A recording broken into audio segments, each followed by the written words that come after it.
Tiny Tina's Wonderlands is a spin-off based on a DLC, based on a game that came out almost a decade prior, and it's shockingly good. Look, you can make your character sparkly from the get-go, but... Your party of heroes can't stop me. Which is true. While there are a shockingly high number of choices in this game, the party joining us isn't one of them. Not exactly an ideal table to play at, with half the players sitting out, but if heroes can't stop the Dragon Lord, then what about something else? Something more insidious. Necromancy is one of his greatest strengths, so I'll be using it against him. One undead against an army. Today we answer the question, can the Demi Lich companion beat Tiny Tina's Wonderlands? At the start of the game, I won't have access to my character's feet. In other words, to be technical, the answer is already no. There are also a lot of things that have to be hit or shot, so let's clarify some things. Demi Lich only means no guns, melee, spells, wards, or other skills dealing damage. Because unique items are a weird topic, I didn't use any for the run, despite getting some that would have made my life a lot easier. Once again, I refuse to be held accountable for NPC and environmental damage. I can't control others, and them being injured is their own fault. As far as required interactions, I'm not personally going to lose sleep. If an item has to be struck with a melee attack, then it has to be struck. This run took long enough without searching for sequence breaks. Now, this game has you start off by going through a lot of combat just to ease you in. I tried just slide kicking my way through at first, which worked for a while. It was slow, but it worked. Up until the first boss. If there was going to be any hope of me getting through, I'd need to at least upgrade to basic melee maneuvers. So, that I did. No melee weapons, though. The damage Ribula deals is shockingly high, all things considered. I know I'm on the hardest difficulty, but I guess I never thought it would be all that trying. Turns out, getting more aggressive worked a treat, but at what cost? $32! I can't afford that! Dragon Lord breaks free of his entrapment, but why was nobody watching over the villain's captivity? Dropped the ball, Tina. That kind of issue with the story is hard to overlook. You'd have to... You made this table? Hot dang, this is gorgeous. I didn't even give my players a map, let alone one with train bits and bobs. What were we talking about? Right, the run. We have a required encounter, which you can run into. If you reload the map, though, it goes away without you having to fight it. So, sidestepped! There's a huge siege thing going on. Lots of combat and skeletons. The entire time, I kept thinking to myself, I can't wait to have my Demi Lich fighting by my side. The companionship, the range, the building potential. It's gonna be great. Dear viewer, I thought wrong. I thought so wrong. I met with Paladin Mike, traded blows with a rock troll, punched a lot of undead, and eventually had enough bone fragments to put together the Ancient, the Unstoppable, the Demi Lich Companion. Now, show them what you've got. Is that it? I'll be honest, I expected more. At least a little bit more. This run is gonna be hell, isn't it? Slowly, ever slowly, my companion would chip and wear at the enemy's health bars until it was done. I could direct it on which enemy I would like attacked, but it regularly wouldn't listen. The range it could attack is incredibly inconsistent. Sometimes it'll choose to simply sit and do nothing, but when it works, well, it isn't particularly convincing. It falls into a damage category snugly between why and bother. This game has a lot of callbacks, and the writing definitely didn't impress me to begin with. Feels forced? Derivative? In the literal sense it is, of course, but I feel as though either it got better over time, or I just got more into the swing of it. Can I just say, though, I loved Will Arnett as the villain. They really can't seem to get away from the antagonist in your ear thing, which is at least passable. It being him, though, was delightful. The voice work overall was pretty good. It gave me a lot to look forward to in between sequences where, even with assistance from an NPC, I would watch helplessly as an enemy would be damn near unfazed by my efforts. We fought off an army over the course of way too long. To finish my quest, though, I must first retrieve a melee weapon that I shall never use. Along the way, I'd be faced with skeletons, zombies, and weirdly, one of the most dangerous enemies here, crabs. They're incredibly fast and aggressive. The others can sort of passively be dodged, but crabs have to be avoided. Things went relatively okay for a while until I was stuck between a bunch of crabs and the enemy that I needed to kill. To get my Lich to attack, I needed to clear out a bunch of random enemies. Being attacked on both sides with terrible cover, it took a while. So long, in fact, that the enemies started to respawn around me, compounding my issue. It was early, but this was when doubt started to creep in. Maybe the Demi Lich isn't good enough. Maybe I'm not good enough. Not capable of overcoming this. The task that I've given myself. The time that it's already taking to bring down even the simplest of foes. I'm being outpaced by a respawn timer. It just felt low. Eventually, though, I would get through. I'd open the path forward by reading aloud, "Fate does not divide us, fate brings us together." A cheesy but important line for the game as a whole. Afterwards, I'd be faced with a boss that has a monumental amount of health when compared to my damage output. Its ranged attacks are incredibly dangerous for me at the moment, as my chances of getting a kill to revive myself are not particularly high. The fight would more or less consist of me running in circles to avoid anything close range. Most projectiles track where you're going to be rather well, so I needed to either take cover or simply dodge them as they came. Both are fine options in the short term, but you're hopefully seeing how fast this fight is firsthand. This is it. This is all I'm getting. So best to make peace early on. You may also be wondering about build possibilities, and there really isn't all that much to make it better. Everything scales up to your level, so an in-game build doesn't look all that different in the grand scheme of things. Luckily, there was only the one phase with 2 health bars, so after an age and a half, the Zomboss goes down. First real boss of the rundown. Just 6 more to go. Oh boy. We retrieved the sword, I gave it to a spirit that was specifically requesting it, picked it back up, fixed the city of Brighthoof, and I'm to be knighted. The queen is beheaded, and I'm thrown like a hot potato. Honestly, after sitting and not being able to do anything during any cutscene ever, I'll take getting a possible concussion as an explanation for why. Apparently the Dragon Lord wasn't supposed to be here though, so this campaign is going straight off the rails. To go after him, I've got to take a ship. A mighty vessel. A conquering craft to sail the seas wherever the waves should see me safely. Away, me skittering sloop! And we're sinking. Fine, I'll get the ship blessed by a bard. Higher level area? The hell are you on about? You're telling me that the entire game will scale up to my level, but not the other way around? That's a lot of rubbish! Fine, I'll do side content for an unholy amount of time to meet your weird backward standards. Who is this random bard anyway? Oh, yes please. Turns out the soul energy in the area is all being sucked out by a bunch of crystals, and I need to kill a lot of enemies to help Torg get his magic back, to bless my boat. But frankly, I'm just happy to see him. Now, I am still on my own to take on a lot, and I mean a lot of combat. I think even by casual combat standards, this might be a lot of combat. I'm not 100% sure. This is the first time I've ever actually gotten to play through Wonderlands. For an idea as to the speed at which I went through these, here's a single enemy. Now multiply that by a ton, and there you go.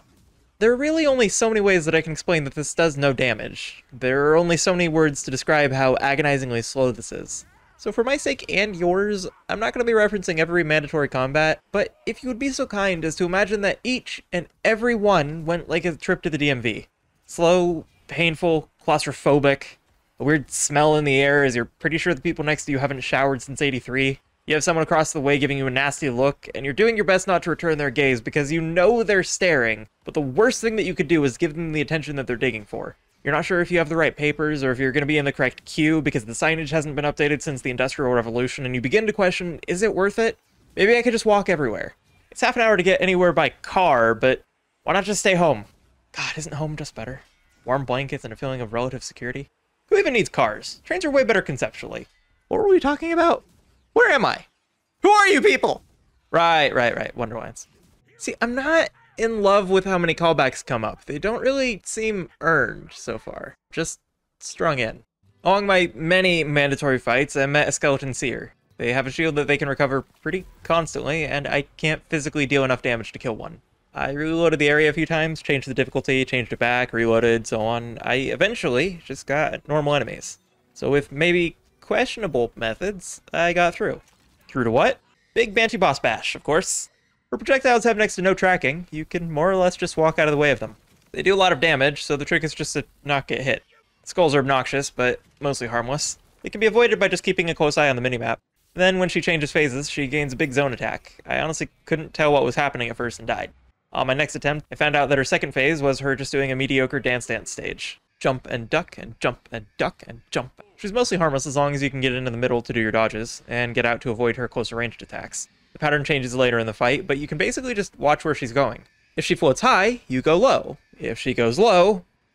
Honestly, there are literally only 2 options here. If I have to spell it out for you, then I suggest she constantly pulls you back into the center of the arena to interact with her little gimmick. But it also gives my companion a clear shot, so probably the best time to get damage in. Not much damage, but, you know, at least I have the soothing sounds of her singing to listen to for how long the fight goes on.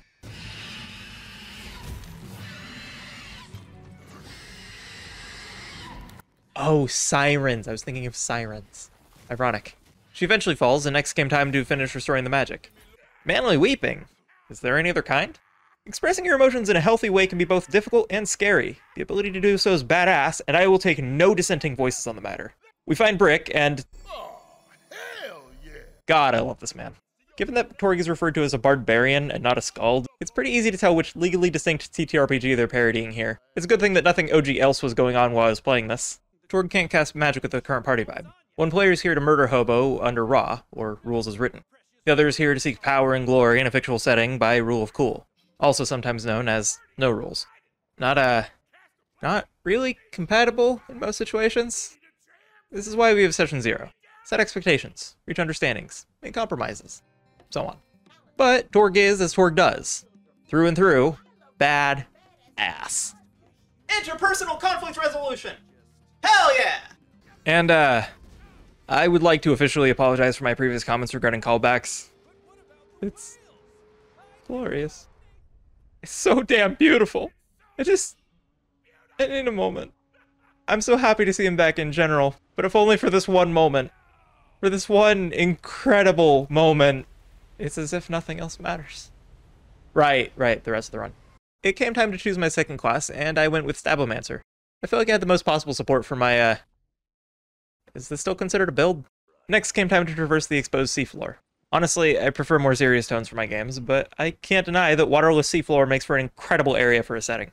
Looking at you, Coral Highlands, we meet a skeleton pirate named Bones 3wood. I have to help him reassemble his bird mech and crew. Simple enough, honestly. Even the combats weren't that bad, all things considered. The fight with the opposing skeleton pirates goes less smoothly, but it goes. After clearing out entirely too many of the louts, we raise the black flag, followed by raising the ship via decromancy. That joke is terrible, and I love it. I can take or leave pirate-themed things. I'm often bothered by how they're portrayed versus, piracy.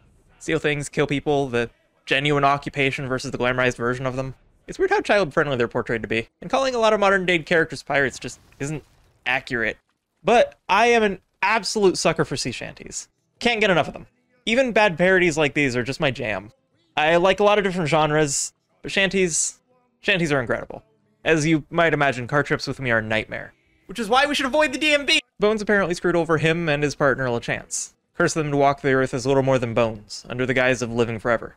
I'll say it again, communicate with people! Especially though your loved ones. They deserve to be a part of your discussions. And if you feel that you can't talk to them, then maybe you're facing even bigger problems. You should feel comfortable working things out with the people close to you. And if you can't, then you deserve better, and you should seek it out. Having no relationship is almost universally better than having a bad one. I get my next boss fight with LeChance and his crew. This fight is more of a spectacle than anything. The crew of Bones versus LeChance's crew rages on, while cannons fire from both sides. The cannons don't really do much, but the enemies re-die. LeChance is hardly a fight. He just kind of follows you around. Not really a threat. He does have enough health, though, that by the time I had nearly defeated him, his crew stopped respawning. And my allies basically just stood around waiting for more to show up. I didn't honestly think you could exhaust the spawns here, but here we are. Bones apologizes and actually talks things out with the love of his life. On life? Whatever. All I need is a LeChance. That was terrible. And I love these two. Absolutely cheesy, but this whole game is. It's not really ever serious. The writing I don't think is that different from Borderlands 3. Maybe it's just because it's a game within a game. Maybe it's the characters. Maybe it's the setting. Maybe it's that it feels like something new. Could be that it's my first time through and I'm gonna grow to hate it. But I swear, this game just works in ways that Borderlands 3 just never could. Not perfect, but I really enjoyed my time with Wonderlands. Anyways, back to hating myself for even proposing this challenge. I mean an NPC that Tina loves. She has me running between objectives that mercifully aren't combat-oriented. Or at least, mostly, aren't. The people at the table believe that Tina's NPC is going to stab us in the back, much to her dismay. She sides with us over her evil god-worshipping family, though, and fights by our side through an arduous combat, only to be burnt alive by Tina's machinations. As a spiteful and controlling bunker master, she feels as though she's lost control, and sends a literal god my way. Pretty toxic, if you ask me. As for the boss, I genuinely hate it. Wonderland's weakest points, in my opinion, are its boss fights. Drill has a handful of attacks, with only a couple being even sort of dodgeable consistently. For as long as I spent fighting him, it always felt like luck when I didn't get hit by him, rather than skillful play or positioning. What's better, he has endlessly spawning mobs that kill me faster than he does. Now, normally, this would be where I would talk about some strategy that got me through, some mechanic, ability, something that would mean anything in the face of this boss. No, Phase 1 was just jumping and luck. There's nothing more to it. Phase 2 is literally impossible, as far as I can tell. I ain't gonna beat around the bush. He's a DPS check. He recovers his shield frequently and fast. I fundamentally don't understand DPS checks in games. You're telling me that my build already sucks, and so to punish me for being bad, you make things even worse? Every encounter is already agonizingly slow, and you feel it necessary to make things worse? Am I not suffering enough for you, game? I'm the bunker master, and what I say goes! Rule 0 states that the person running the game can change whatever they want, whenever they want. It's incredibly important, though, to understand that before you change a rule, you need to know why it was in place to begin with. Rule 1 is a priority, yours and everyone else playing. It is your job, and everyone else's, to make sure that everybody is enjoying their time with a game, such as Bunkers and Badasses. Be kind to your players. If you're doing it right, they're likely also friends, and friends deserve better. Now, back to unavoidable damage. I use my action skill to get my health back, a gun to remove its shield, and I let my companion whittle down its health. This boss is horribly designed with a tiny arena and even more unavoidable damage. Phase 2 also gets more mobs than Phase 1. I don't even feel bad. Phase 3 is still problematic, but I was able to return to a more passive approach, letting my Demi Lich handle it. Occasionally having it target mobs to get them to drop health potions when I can't target the boss anyway. I genuinely hate this boss, and if this disqualifies the run, then so be it. There are a few things I hate more in games than a loss of control, and that's all this boss is. I've spent countless hours before fighting bosses that were hard. I wouldn't consider this hard, I'd consider it bullshit. I'm not going to waste any more time on this when I'm fairly certain it's not doable. If you can figure out how, let me know. I'd love to hear and or see it, but for now, I'm moving on with my life. Tina brings in-game issues out of game, and she shows that she's regressed a bit since Borderlands 2, which is less than ideal, but at least they're communicating at all, I suppose. I meet a ghost who's a fellow necromancer trying to get back to his body. I give him a lift, and he breaks an elevator. Gonna have to fix that with copious amounts of combat, aren't I? Yep!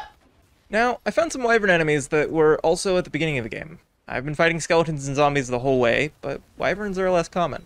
When you grow with something, it's harder to see the differences. So, as I ran in circles trying to avoid death, I contemplated. I thought long and hard about the futility of it all. For all of my efforts, for all of the levels I've gained since I last saw them, I really haven't grown at all. This game isn't perfect, but I do like it. That being said, I hate that everything scales to your level. I feel as though all of my growth was meaningless. It would take about as long to get through anywhere as it did about 20 levels ago. So what was the point of it being an RPG? Granted, it's more or less my fault for how simple my build is, but it's almost meaningless. For all that I did, nothing really changed. All the levels I was forced to farm out in the side content were just for fluff. You snooze, you get your soul ripped out of your body and thrown in the ocean, as the saying goes. Well, he's got you there, Wastard. That is how the saying goes. I eventually get to his body, which is then possessed, and becomes the next boss fight. I didn't particularly enjoy it, and he regenerates his shield too quickly for me to do anything, but I do have something I can do about it. The Demi Lich can deal more damage when I cast a spell. It'll send out an attack matching the element that I use, and it does a lot more damage than its standard attack. I am great at missing targets, so by casting a lightning spell at the ground a few times when his spectral aegis comes up, I was able to kill it, slowly break his shield, and let my companion chip away at his health with normal attacks. It took forever, he does a lot of damage, my Lich frequently would refuse to target him or the aegis, meaning he'd fully recover his shields, which took forever to then break again, and I hated every moment of my piss-poor companion's AI-fueled incompetence. But then we got to the next phase, where he sort of just follows you around as if he was a really bullet-spongy basic mob. I'm not sure why this phase even exists. You just run away and watch him die. Redie? But then he got his body back. Does that make him undead or alive again? By killing him, he's more alive than he was, which would indicate that he makes me an 8th undead to get through barriers. But if undead is both alive and dead, then does that mean I'm about a 16th dead? And the rest of me is alive. Wouldn't that technically mean all of me's undead? Time to do a lot of farming for XP. So much time in these runs is just getting to a high enough level. I make my way towards the Dragon Lord's base, and in retrospect, that's what I've been doing this whole time. The main story is pretty short and simple, all things considered. Not necessarily even a bad thing. Not everything needs to be super subversive. The campy everything really works for a TTRPG group run by Tina. This of course does mean a lot more combat, then combat, and if you're not tired of watching a floating skull spit on enemies until they die from boredom, then do I have a treat for you in the form of more combat. Lost! Always wanted to see that. Really? Do you now? I've only heard you say it a few hundred bleeding times, you repetitious, recurring, redundant, broken record of a character. The campaign is nearing an end, and Tina doesn't want it to, so she pads it out with, well, I'll give you 3 guesses. I'm faced with a bad pun and a worse fight. It's at least a bit funny. But not the combat. It uses long invincibility periods to charge at you. You can stop it by getting behind some of the minimal cover that's available, but should the fact that she does a buttload of damage not be reason enough to get away from her while she's spinning? She killed my Demi Lich a good number of times before I figured out you can actually take cover, but that isn't my problem with this fight. No, phase 1 is mostly just a bunch of dodging. Given that I'm spec'd more into Stablomancer than Graveborn at this point, I can outrun whatever I need to avoid her attacks. My issue with this fight primarily lies in phase 2. When you eventually, and I do mean eventually, get through her 2 health bars, the fight changes entirely. She has projectiles that deal a ton of damage, swings a sword vertically that I couldn't consistently avoid to save my life, has big wave attacks that you can go over or under, but none of them came even close to the horizontal sword swing. You can figure out which attack she's doing based on where she is, so they're really well telegraphed, but the horizontal swing leaves a field across the entire battlefield that will do continuous damage to you. You can only avoid it by crouching in the center of the arena, but after using it, she'll continue to pelt you with projectiles, as will the mobs that spawn in. They can even force you to stand up. Do you want to avoid the projectiles or the fields of death? Wait, you can only pick one! I loathe unavoidable damage in games, and she hits like a truck. So with her randomly one-shotting me with vertical swings and screwing me over with horizontal swings, this whole thing felt like a roll of the dice. And not in a fun way. Could I beat her with these methods? Probably. But it would also take hours of just getting lucky enough to not die to something I had no control over. And I'm not about that. I can't stand gambling, and I'm not interested in proving whether or not you can gamble good enough to make it through. Is there a way to do this better? Probably. But by this point, here's my playtime for this run. With life being really hectic lately, and this just coming across as a bad design decision, I just landed on the side of using a spell to buff my Lich. I just wanted to be done at this point. The Dragon Lord's resentment for Tina only builds upon itself. Feeling scorned by his creator, he reveals that he was her first character. One created to be overpowered and beloved the world over. But, to put it lightly, she didn't know a damn thing about playing in a tabletop game, and did some really evil things with him. All the while believing herself to be purely good regardless of her methods, threw a fit, and stormed off before Roland could help her. This is why we have session 0, people! Fate brings us together. She stole that off a fan fiction forum on the EchoNet. So what if she did? I don't personally read fanfiction, just not my thing. Some really important people in my life do, though. But all the same, who cares? TTRPGs mean a lot of things to a lot of different people. Sometimes it's where you go to murder hobo. Sometimes it's where you go to tell a grand sweeping narrative. At any extreme, and everywhere in between, it's an activity to let the mind wander. Do whatever you're wanting to get out of it. And as long as everyone's enjoying themselves, nobody's getting hurt, what's the big deal? We're making memories here, man. I got more mandatory combat of a higher level, so time to farm some more experience. Even at the correct level for the mission, my DPS is just negligible. I've built pretty hard into status, because crit feels like a bad joke. It's pretty much the only other thing I can spec into, though, so any skill points I have left over go into making minor changes to my crit chance and damage. Not that it's doing much. Hero points invested in a crit chance give me an additional 0.1% chance of getting a critical hit. I finally make it to the Dragon Lord himself. We get a really cool effect here for those playing along. He has a lot of meta references and is constantly talking directly to the player, so having meta humor in his part of the book is fitting. His fight starts out incredibly simple, but it really is just easing you in. He has multiple attacks, but only a couple really worth mentioning. His purple wave attack thing has a lot of knockback. My biggest threat throughout this whole fight was just falling off. I died a good few times doing just that. Otherwise, he has homing electric orbs that do a lot of damage. The arena ends up being covered in purple goo that bypasses my shield to drain my health while standing in it. Nothing you can really do about it, since I can't shoot the pillars that produce it. They can be damaged by the Demi Lich, but it won't really target them, so it's more incidental than anything else, and also it doesn't do nearly enough damage to break them, so... What? Did you multi-class it, dumbass? No, I didn't! I couldn't figure out how to spell it. I figured out that you can hop along the edges of the arena to avoid most of the goo.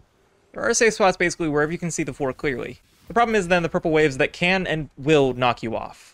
You can duck under them, and it's honestly worth just sitting in the goo if you have to avoid the waves.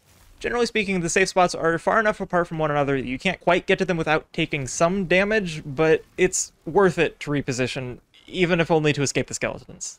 The lightning orbs have a much smaller hitbox than it initially appears, so you can sort of just walk around them with relative ease. Took a while for me to figure it out, but dodging them is shockingly easy, as long as you're paying attention, which is its own task. Gotta fight your eyes glazing over. This is an endurance match. I spent most of this fight just running from skeletons he summons in, and waiting. Eventually, he summons in dragons that restore his shield, but he only seems to do so at certain health thresholds, so you can tell the Demi Lich to target the dragons and return to dodging. He summons in drakes that try to push you off, but you can sort of just sidestep them because they don't cover the edges. He also starts to summon a weird bone fist thing. All I'm going to say there is run. Very fast. Health regen was a must, so I ended up respecing to this to last through the constant purple drain. He then eventually changes form altogether, and gains a dragon companion. It protects him from damage at certain stages of his health, and is the only enemy I can recall being resistant to dark damage, which is the only kind ideal. They both have a ton of health, but running like your life depends on it mostly works, until you do something dumb and die. I was doing surprisingly well though, given that I couldn't recover my shield. When I respawned, I got to pick up already in the next phase. But with a clean floor, avoiding its attacks can mostly be boiled down into two methods. Don't let them hit you, and don't stand next to the Dragon Lord. So, not exactly rocket science. I don't like that the damage is more or less unavoidable, but in a normal run, you could just deactivate the pillars. So for as challenging as this was, for as many times as I got knocked off the arena, for as long as this took, this was my favorite boss design of the entire game. Or at least the main story. Do you think I was taking on optional bosses with this build? The villain is spared, the queen is revived, the kingdom saved, the Fate Maker is knighted, as I steal hours upon hours of work, purely performed by my Demi Lich. Was the run clean? No, not even close. Is it possible? No, it really isn't. But did I have fun along the way? Yeah, I really did. Or at least sometimes. Okay, it was dreadfully slow, but it was at least interesting to seeing where more damage is and isn't required. And the game itself was shockingly enjoyable after 3. I'm honestly really excited to give it another run through at a later date. Who knows, maybe the mushroom will be a better companion. In the meantime, I hope you enjoyed your time here. You probably know how to use social media, and I hope that means I'll get to hear your thoughts now, and on any future outings. Until then, remember to stay safe, spread some kindness in the world, and I hope you have a wonderful, wonderful rest of your day. Bye-bye.